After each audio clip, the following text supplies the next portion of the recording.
Wait Your Queer podcast would like to acknowledge the traditional custodians of the land on which this podcast is recorded of the Wurundjeri people. We pay our respects to the elders past, present, and emerging, as this podcast is about storytelling, connecting with one another, and empowering each other to make an impact today and a difference for the future. This is a non-judgmental platform that tells the individual stories of our queer community. Any homophobia or abuse will be immediately reported.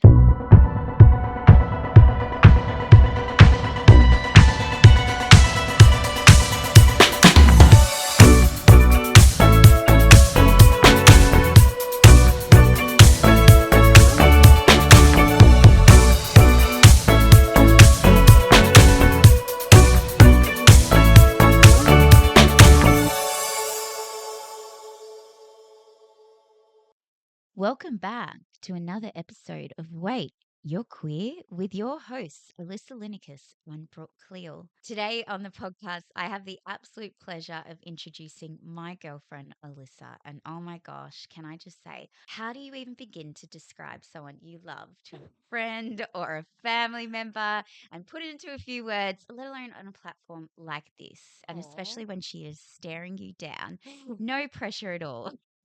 Aww. For you listeners out there, Alyssa has the biggest smile on her face. She's looking forward to hearing her validation at last. So obviously I have to be on my best behavior and give her an ace intro. I'm waiting. Alyssa is an animal lover. She is competitive. She loves shopping. What? She loves team sport. She loves dogs jumping all over her. This is like, okay, it's opposite day. It's All the opposite things. day. Oh, I mean, I don't mind dogs jumping on me as long as I'm not wearing my like nice jeans or leggings and I And don't rip. and That's also fine. the bad breath. Tell me about too. Yeah, bad breath's hard. I've got two dogs and Alyssa's got a cat. So it was quite funny when I introduced her to my doggie and they were jumping and biting her hands and breathing all over her. And she was like, oh. I was like, this is so much. I don't know how to like handle a dog. I'm definitely like, I love dogs, but I'm definitely a cat person. I'm definitely a cat person. One more time. I'm definitely a cat person. All right, all right. Give me another chance. I All right. really want to give Alyssa an ace intro because she is such a brilliant person. So do you give me another chance, Alyssa? All right, one last chance to do the best intro ever. Cool. Okay. Alyssa is hilarious in all the right ways. She has me in fits of laughter 24/7. She entertains me until we're both last left in the restaurant and we actually have to get booted out by the staff. So I'm never bored in her company, evidently. That has happened a few times. She loves gardening, art, camping, and the outdoors. She's extremely creative and she loves DIY projects that keep her going for days. I actually have no idea what she's doing outside half the time. So Just creating random things. just random things. And when I say this, Alyssa's little side hustle project is her love for hard rubbish collection. And for those who don't know what that is, it's the rubbish people leave on their lawns when they're done with it. Anyways, Alyssa will drive around, hunt down chairs, bikes, tables, mirrors, whatever. She'll do them up and then she'll sell it on Marketplace for double the price. Oh no, don't share my secrets with everyone. Sometimes triple. Anyways, I don't want that's anyone else jumping on board my side hustle. There would be enough hard rubbish for all of us. so we've learned a little thing here about Alyssa. It's like underground, It's my underground side hustle. underbelly. But anyways, that's how we afforded our podcast equipment because of this amazing side hustle. We did. I don't know if everyone notices, but the quality is a little bit better this episode. So thanks for bearing with us. Thank you, Hard Rubbish Collection.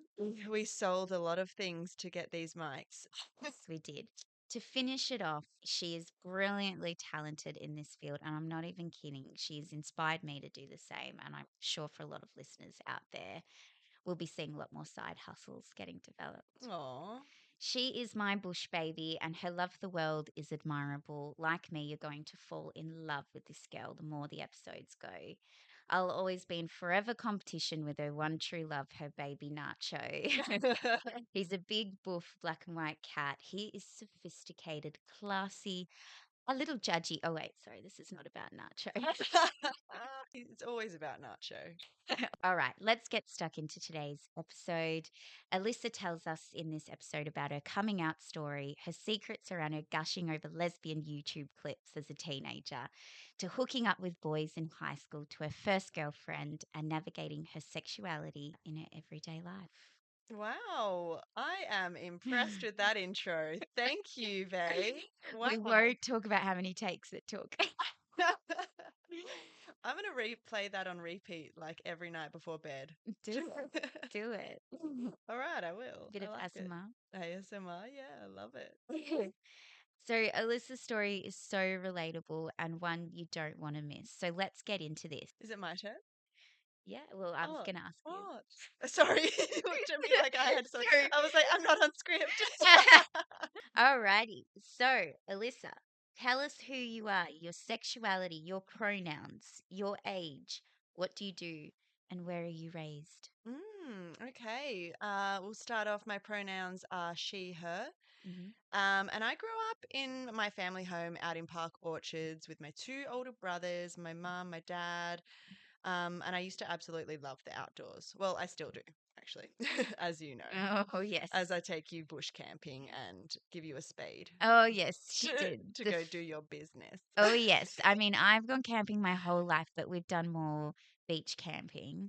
But I feel like bush camping is a whole nother level. And she did take me bush camping. And the first question I said to her was, God, I need a shower. And she's like, yeah, that's not going to happen. Jump in the lake if you Jump need a in the shower. lake. And I was like, what? And she hands me this spade. And she's like, and this is also your toileting system. Mortified. Oh, But my. I'll tell you what, we had the funnest time. Oh, we did. Yeah. We had a great time. But yeah, I used to spend my whole childhood climbing trees, jumping off the roof into the pool, and giving mum an absolute heart attack. That's what you get growing up with two older brothers. Oh, yes, I can imagine. I was a huge tomboy. I mean, I still am, but I was a huge tomboy growing up. I got their hand me downs, and I'd just rock it. Like, That is yeah. so much fun, though. Yeah, I used to also play basketball from a young age, and actually, super random side note, but I got to go to Lithuania to represent Australia What?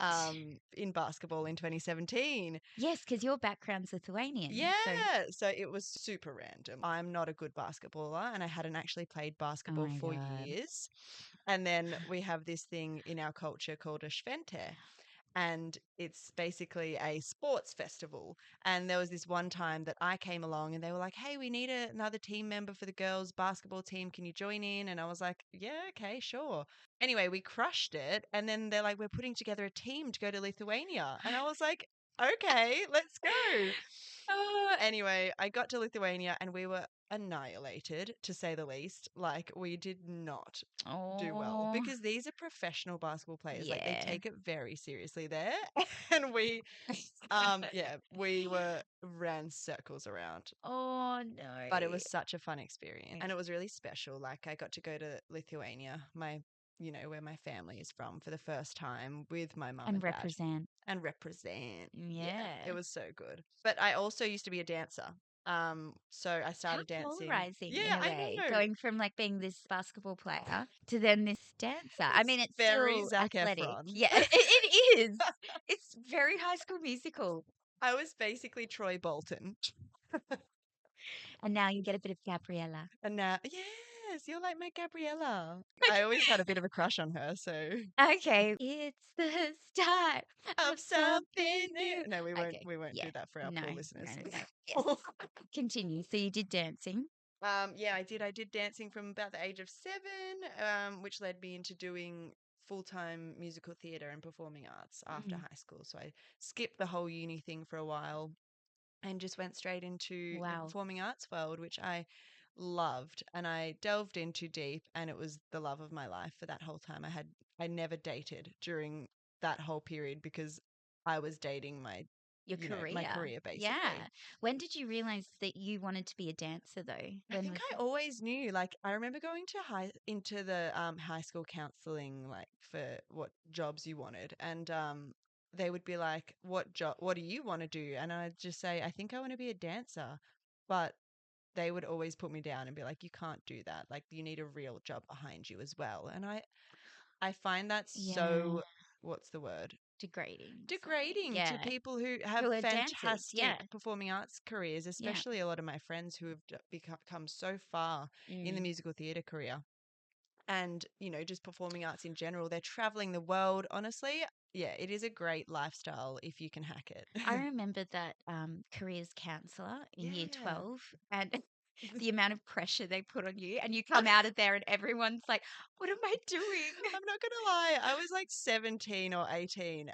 What made them think I knew then? I'm 30 now and I still don't know. But yeah, I did. I left the performing arts industry a couple of years back, and now I'm a teacher, a primary school teacher. So yeah, a big career Wow. change again. But I feel like in life, we're not destined for just one career. No. I feel like these days, especially, there's so much opportunity for things. Absolutely. There's too many things that I want to do in life. And I'm know. sure a lot of people feel the same.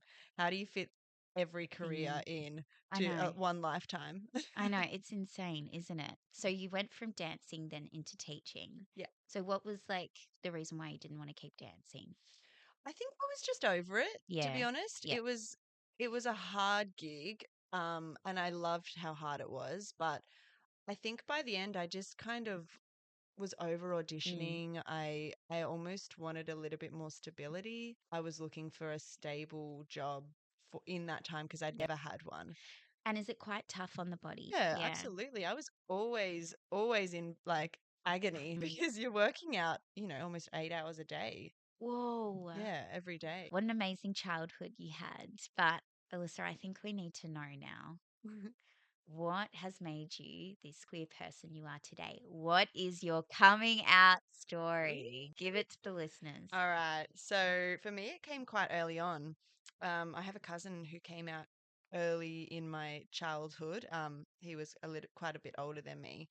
And I was also amongst the performing arts community from a young age. So my mind was always accepting of being queer and surrounded by the community. Mm.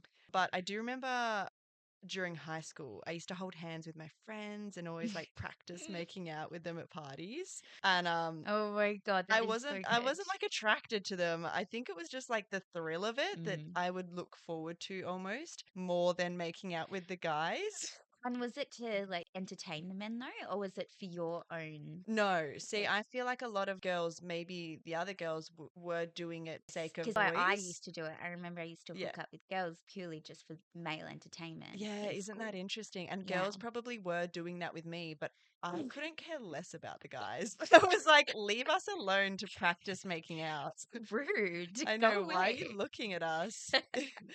No, I think I just love the thrill of it. Mm. But I remember there was this one girl who said to me in high school, she was like, the statistics are really high for people being lesbians who hold hands with their friends. And I was like mortified. I was like, oh my God, I can't hold hands with my friends now because people are going to think that I'm like A a lesbian. lesbian or Yeah. queer and I can't have that, which is just so sad because That is so sad. why can't you have But that? also, why does she know that? Yeah, exactly. I think that's the real question here. But also I was kind of like, maybe I am enjoying like that more than I am exploring dating Yeah. boys because I didn't really date many boys over my high school period, like a couple, but I think I was just doing it to kind of fit in, tease everybody else, and yeah. Yeah, that peer pressure almost Yeah. in school Yeah. where you need to have just a boyfriend on the side just to say that you Yeah. can fit in. Yeah, and like if pretty much Wait, I didn't know I was gay then. I didn't know.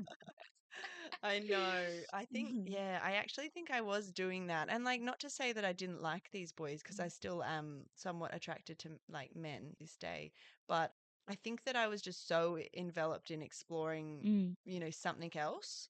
Yeah, looking back, I think my first girl crush was like Hilary Duff, which, but like early days Hilary Duff, Isn't you that know. funny? I feel like when I watched Hilary Duff, like in A Cinderella Mm. Story and Raise Your Voice, all those movies, I feel like I just wanted to be her. I think, you Yeah. know how, like, there's Yeah. that I want to be her Yeah. or like fall in love with her That's kind of the thing. hard thing. It's like, do you want to be her or do you want to be with Her. her? And That's it.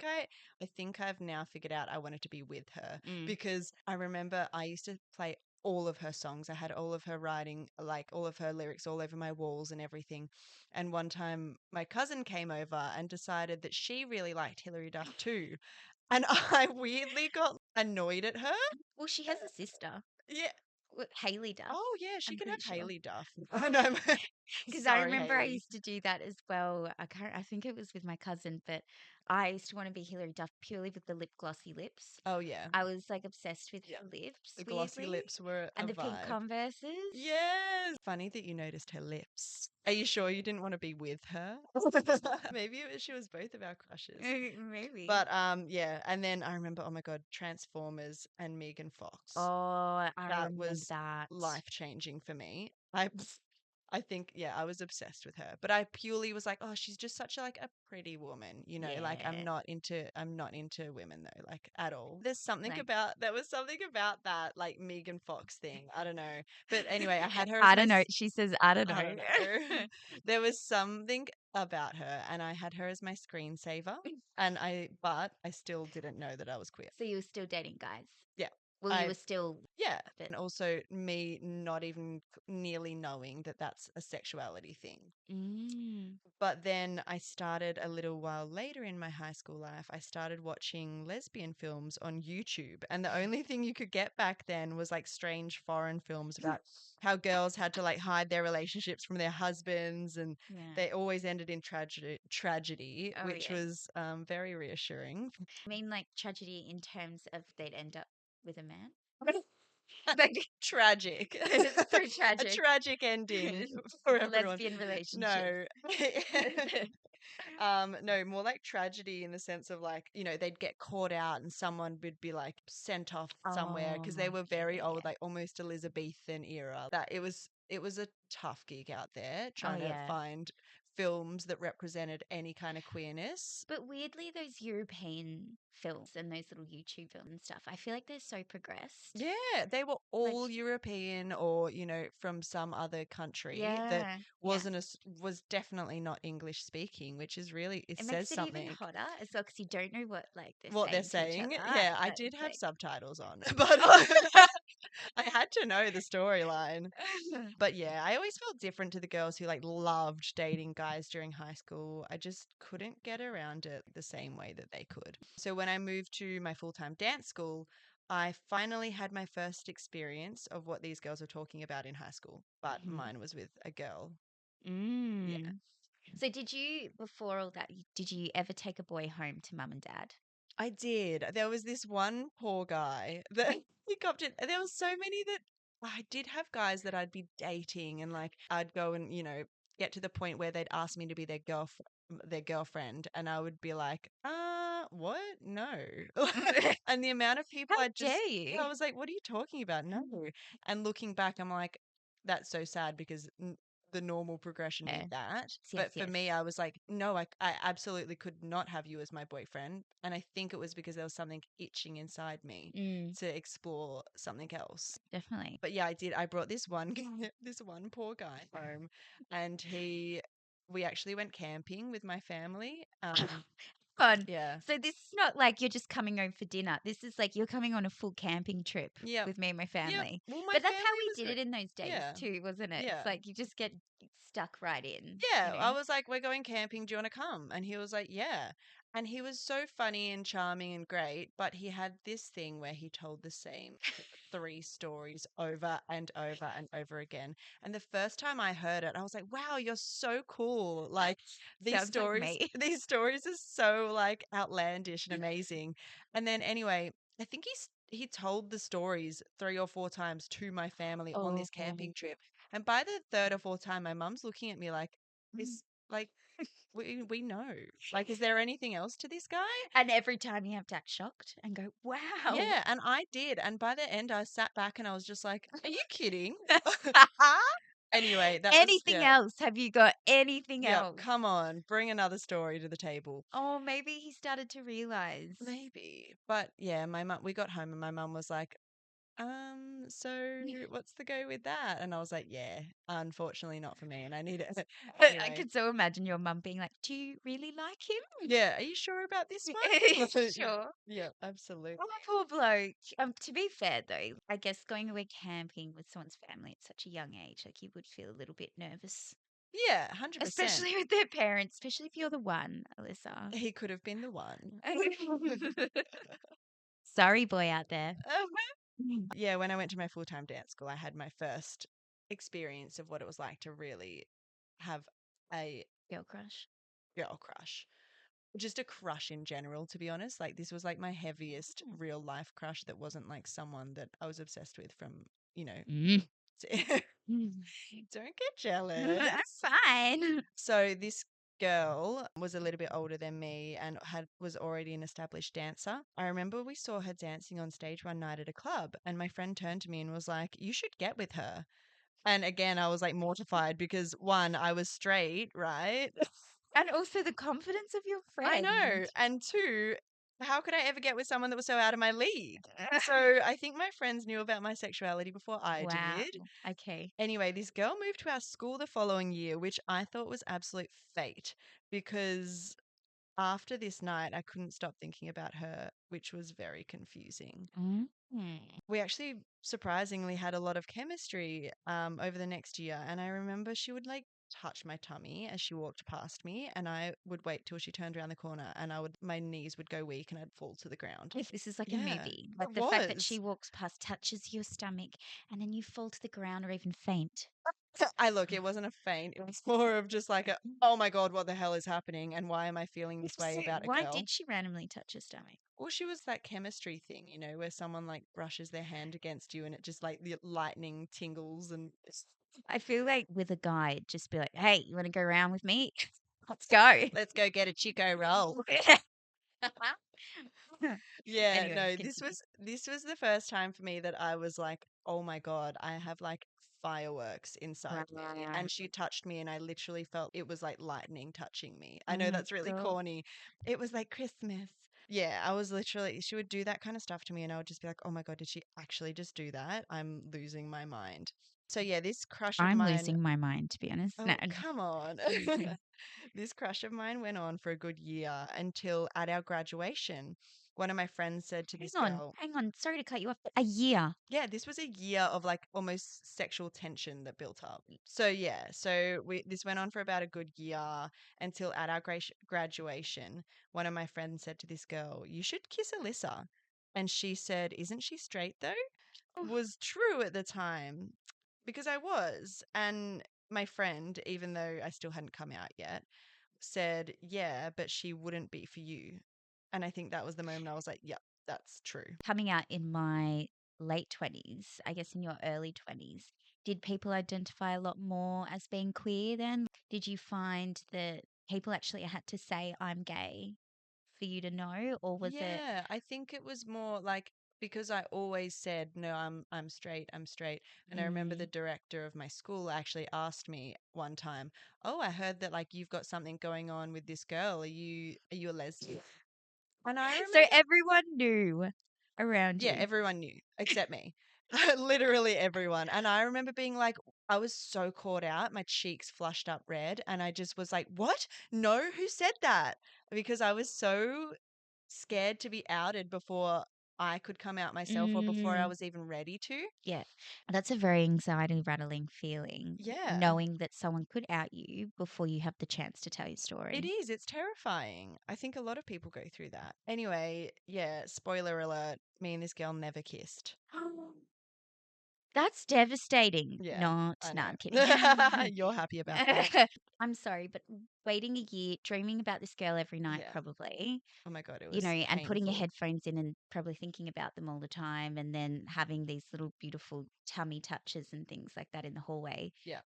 to never kissing. Yeah. So, do you still think about what that kiss No, would have been babe. like? I only ever think about you. Good, correct. Good answer.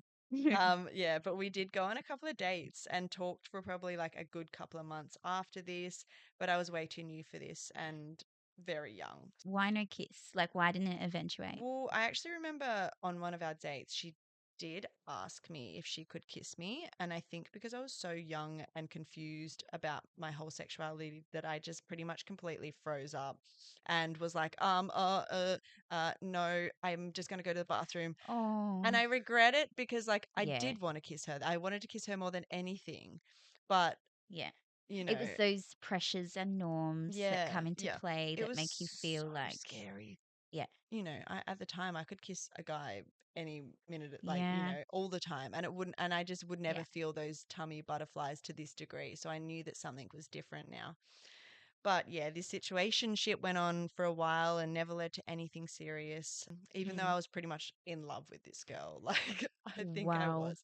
No, I think it was lust. I don't, Yeah, you're yeah, just infatuated. And then about a week before my 21st birthday, she officially, I guess you could say, ended it. Without a And kiss. yeah, without a kiss. And I was absolutely crushed for the first time in my life. It was How do like you go broken. from ending it when you're not even together and no kiss? Like Well, how does that happen? I said things to her like, look, if like this isn't happening, can you just let me know? Yeah. Because I don't want to, be strung along, Mm. basically. And she would be like, no, I really like you and I want to keep exploring this. And I actually asked her once, I was like, why, like, haven't we kissed? Pretty much. And she was like, because I was so young. Anyway, and she was like, look, I really want to. I just haven't found the moment again and blah, blah, Go blah. on and kiss me, girl. All right, Sebastian. But it just shows that those societal norms, those family pressures, Mm. those pressures maybe at your dance school. Yeah, I think the weird thing was, I think I was actually being pressured to be a lesbian. I wasn't ready to, because in that community, it's not frowned upon, it's the opposite. My director actually turned to me and said, after I said, no, I'm not a lesbian, he said to me, oh, well, that's a shame. I would have had a new favorite. Wow. And that's how manipulative that industry is in the first place. But Mm. I remember being like, oh no, maybe I should be a lesbian just so I can be his new favorite. And which is really messed up in the first place. So, Whoa. yeah, And was your director gay? yeah, yeah, So I feel like in a sense, your environment really facilitated and helped you with your coming out. Whereas do you think it would have been different for you if, say, for instance, you went into uni yeah. or something? Yeah. 100%. I don't think I would be the person I am if I didn't go into the performing arts world, because my environment did shape me. Well, allowed me to explore that Yeah. safely. I never came out to my friends. It was never something I had to do. I had to come out to my high school friends, but Mm. not my performer, friends. It's crazy, isn't it, that one or two people with their coming out and making it feel so accepted amongst other people can allow others to flourish and then explore, Absolutely. Yep. and then it just turns into that cycle of. Yeah. Whereas I guess for me, when I went to uni, I feel like I was more exposed to hearing straight Yeah. relationships a lot of the time. And, one of our close friends now, Mm. the fact that we went to uni together and I didn't even know. Yeah, that they were Yeah. queer at the time. Yeah. Yeah, because I had no idea. you kind of suppress that stuff at uni. I Yeah. mean, even when I went to uni, not a lot of people knew that Yeah. I was a queer woman. Mm. But also, it doesn't help that I never go to the lectures. And That's true. I Never mean, went to I did. anything. I mean, yeah, I totally did so good at uni. Peas get the D's. All right. All right. So, Alyssa, tell me what happened after this girl. Yeah, it ended very bleakly for me. But after her, I pretty much graduated from my performing arts and musical theatre courses and buried my head in that passion. But I eventually met another girl who ended up being my first girlfriend. At this stage, I still hadn't come out yet. But when we met, it was pretty magical, and I couldn't deny my sexuality anymore. So Yeah. this is when I was like, okay, I'm definitely not straight. And how did you meet her? We actually met on Hinge. Oh no, sorry. We That's how you met me. no, sorry, I forgot that Tinder's a thing. We actually met on Tinder back then, and then Tinder was so big back then, yeah, though. I was a Tinderella. And how old would you have been? Like, what, I 21? think I would have been about 21, and then I went to Falls Festival that year.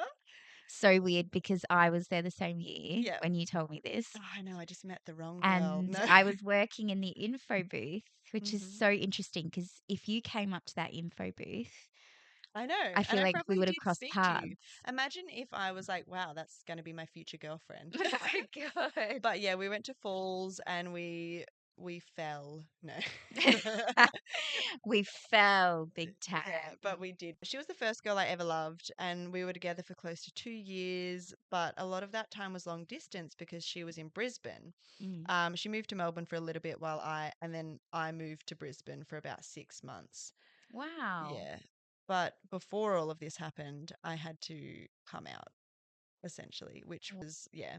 So So did you meet her and she had come out already, or were you both at this stage hadn't come out? no, so she actually wasn't out. She was Okay. probably almost less out In the than closet me. Yeah, still? more in the closet than me, and probably less willing to come out, Yeah. maybe because of her environmental factors again, which is unfortunate because we spent most of our relationship hiding things. Well, you also got that fast track too, where your environment Yeah, helped facilitate you and your exactly. dance school. And if she Yeah, was, someone who probably just went to uni or something and yeah, she didn't did. have the environment to Yeah. help her, She then didn't know a lot of people in that community and mm, it was challenging for her to come mm, out. I did come out to my family and that was probably the hardest thing I do because you feel like you're disappointing them or you're yep, letting them down. And because you're saying, I'm not going to do the normal pathway that everyone thinks is, the right pathway, even though it's absolutely not. There is so many ways you can live your life. also, I don't want to be, bringing up triggers and things like that. But I guess being the only girl, Yeah. did Yeah. you find there was a lot more pressure? Yeah, because Yeah. I had two older brothers. They kind of had already established their relationships with women and things like that. Yep. And I think I was the one that was being, relied on to be in another hetero relationship that I was terrified to come out to my family Mm, because they weren't exposed to it very much. So I knew that it was going to be a shock. It wasn't like I was going into it knowing that I'd just be accepted straight away. I did have worries around the mm. fact that I wouldn't be accepted. Yep, being Lithuanian and that European culture. I mean, I noticed even in Lithuania, it's quite a religious country, Yeah. and even like when we took the plane over and we were kissing and hugging on the plane, there was a few people around us who weren't happy about that, Yeah. You got you to be know. careful So in you've got to some be countries. very careful. But also, did you find that some of those cultural values came into that? I don't think so. Like, that is a really good question. And I've never thought about it. But Mm, both my parents they're not actively religious. yeah, So I don't think that really had a huge play on it. yeah. I think it was more just community and like Mm, environmental factors that had led to that. They hadn't been around it much. The yeah. only person they knew really was our cousin who came out and he had it he had it worse than me, so I'm actually so grateful for him that he got to do it first because at least there was someone that Yeah. paved the way. 100%. It's like I'm my brother forever. as well. Yeah, Like yeah, my poor brother, he did have it a lot tougher than me. yeah, But in a way, it's nice that there's someone above you that can also help to yeah. support you. But yeah, around the yes no vote, that's when the yes no about Yep. gay marriage passing. That's when I pretty much told my family, and it was basically because I was scared that they were going to vote no, Mm. and I couldn't have that, and I wanted them to know that I'm part of the reason why you shouldn't vote no. And was there a reason why you thought they were going to say no? Were there discussions before that you could hear them talking about it and you kind of thought to yourself, oh my God, like, Yeah, yeah. So I did actually ask them, and I did ask my dad, and I said, "What are you going to vote for?" And he said no, and mm, I did feel really heartbroken, and I mm, now understand, his reasonings why it was somewhat based on, religious factors and the fact mm, that, they think that marriage should be between a man and a woman. And that's mm-hmm. The way the absolutely, Bible says, yeah, yeah, yeah. that's absolutely not the case, but just that was the mindset that was Mm. natural for them. And I basically said, okay, well, I'm gay. Just like that. Just like that. And it was it built up in me. I just couldn't hold it in anymore. At this stage, I had a Yeah. girlfriend. So I wasn't just thinking about it, I was actually actively in a relationship. Yeah. So Yeah, it just because it came just out. naturally Mhm. fell. And I'm Like, so glad because, to be honest, he was surprisingly easygoing about it. My mum was like, she had her challenges and it's taken her a little bit to fully understand the community. She's so amazing. so She's so amazing. supportive Yes. of me. It's not even a question in my mind that she doesn't support me. Yeah. My dad, he was shocked, I think. He dealt with it really well and he ended up being just so supportive of, the whole situation. And I think all he needed was someone in his life to come out and Yeah. show him that there's nothing bad about being gay or queer or anything. Like I'm still the same person as I was 10 minutes ago when you didn't know about my sexuality. That shock factor. Mm. It's crazy how we base the opinion off that shock, which I personally feel from my experience. I tried not to do that. Yeah. I tried to base it more so off the reflection time, the processing time, Yeah. where I got the rawness, What came from my after? parents, Yeah. what came after.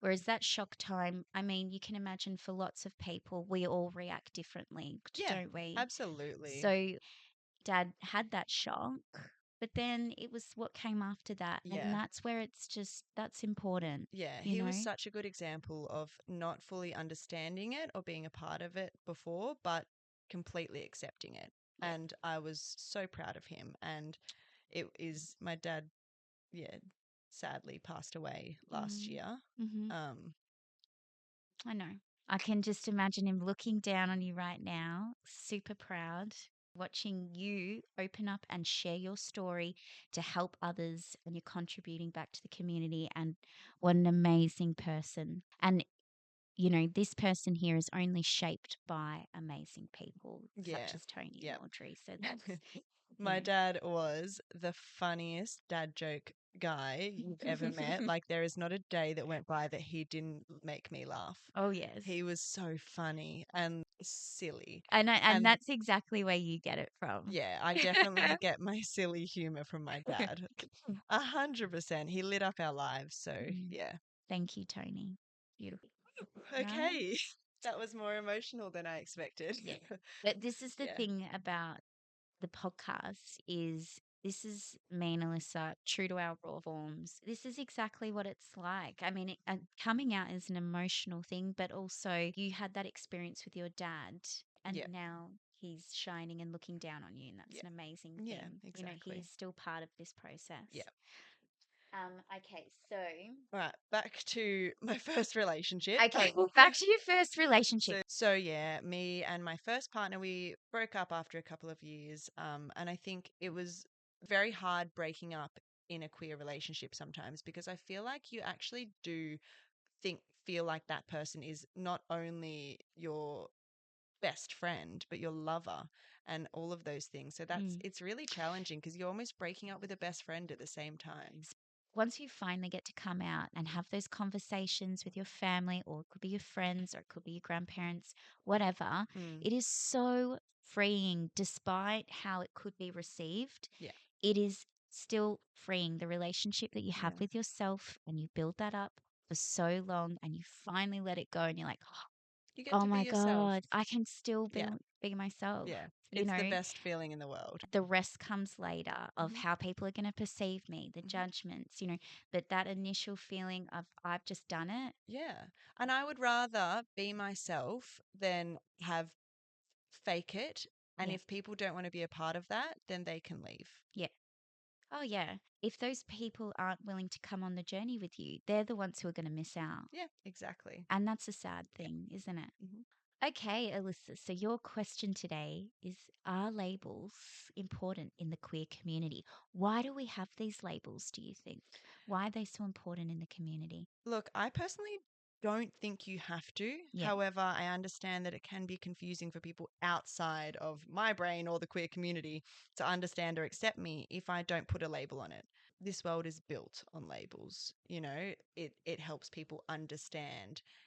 I don't think it's necessary. In an ideal world, we just wouldn't label anything and we could all just exist and be happy and make rainbow cakes. And so I've spent most of my queer life trying to figure out what to tell people I am, because even between some of my ex-partners, I've slept with men, and I had never had the best experiences with men, but I still do find them attractive. So for me, I think I really am just attracted to someone's personality. And once I know them, which I actually had to Google, it tells me that I'm a demisexual. That's so interesting. Yeah. So what's the definition of a demisexual? So technically, and this is just an online definition, so it is From your experience of from, what you've read? yeah, Yeah. it's my experience and it is my Googling experience as well. It is if you are only drawn to someone after you get to know their personality, their life story, and trust that person, you may be demisexual. I read that, and that is my 100% experience in that. And I feel like I'm not attracted to people unless I know them deeply. Also, it feeds into that intimacy as well. So having a really strong connection with Yeah. someone and feeling safe. Yeah. Percent. Yeah. But demisexuality, I think, can it doesn't necessarily mean that you're queer. Yeah. Like you could be a straight presenting person and still be a demisexual. So still attracted to just, people's energy, Energies. Yeah. basically. So I think I might be a demisexual pansexual. Okay, so pansexuality is, according to Google again, and my experiences in the community, sexual, romantic, or emotional attraction towards people of all genders, or regardless of their sex or gender identity. And this is something I really relate to. And it's taken me a long time of saying I'm a lesbian or I'm this or I'm that to identify with something properly. But the only reason that I have gone to the extent that I have to describe that is because I personally don't feel honest when I say I'm a lesbian. I am still attracted to men occasionally. Mm. Not all the time, by any means, And but also, that could be non binary people yeah, as well. yeah, absolutely. I am attracted to humans Just in humans. Yeah. general. Yep. Yeah. Yeah. And that to me is why I've found labeling it handy for me to understand that and to explain that to people. Isn't that so interesting? Because even in my episode, I mean, some of the feedback that we got was around bisexuality and the fact that it doesn't actually have to be restricted to male and female. Yeah. It's inclusive of non binary people, pansexuality Yeah. people, so essentially, it's funny that we do have these Yeah. labels, isn't it? It's just to make sure that, we feel like we have a sense of belonging. And also identification, people's pronouns and Yep. how they like to be identified in workplaces. Yeah, absolutely. Um, I in think the that's community. important. I Yeah, think that's a huge important factor in the queer community and just the world everywhere. pronoun. It's just to make people feel safe and Mm, comfortable. And I think honestly that is the point of labels and that's why we still have them. No, I don't necessarily think that they're necessary, but mm-hmm. in the world that we live in right now, I think we have to have them. Absolutely. It's also a great exposure tool because it allows people to ask questions and Yeah. understand more. And I think that's a huge thing in the queer community. People are scared to ask questions because they're scared to be wrong or they're scared to come across as maybe, homophobic or whatever it is. Mm-hmm. But asking questions is the only way you're going to find answers. Yeah. Exactly. All right. Anyways, and then the last one we've got here, Alyssa, to wrap this up today. Any recommendations that you've got for everyone that you've seen recently in terms of a book, movie, experience, bar, song, event? Tell me. Okay, so I actually am holding it with me right now. It's a book called Ruby Fruit Jungle by Rita Mm. Mae Brown. And it is basically a coming of age story. Um, and a coming out story. And it swaps between her life in, presently and then her life earlier on coming out and exploring that. And I remember reading this early, like a couple of years ago. Me and my two friends did a little book club and we only read Love this it. book. Yeah. But it was just nice to have exposure of the queer community in books and things Mm, because as I said earlier, like back when I was coming out, there was nothing. mm, And mm. like just this these kind of books and movies and things, it's so good that we get to see it Oh, now. yeah. It's just normalizing it, and I highly recommend Ruby Fruit Jungle. Very good. I'll definitely be giving that one a read. Oh yeah, no, I do actually know It's a supposed to be really quite good good. recommendation. It's a podcast called Wait, You're Queer. Oh. It's the newest hot thing, It is. talking all things queer. Love it. Well, today was all about getting to know Alyssa's story. She is my girlfriend, the co host of this podcast. And my God, aren't we just blown away with this amazing story of this woman? She is a great advocate and she's so intelligent. Thank you so much, Alyssa, for being here today. Oh, thank you, babe. And for you listeners out there, please provide your feedback, comment, whatever, DM us. We absolutely love to hear it. We just want to grow and we want to grow together as a community. So please let us know your thoughts and we'll do our best to get back to everyone. But for now, Thanks for joining us. on Wait, You're Queer. Wait, you're queer? Hang on. Have a good day, everyone. Bye. Bye.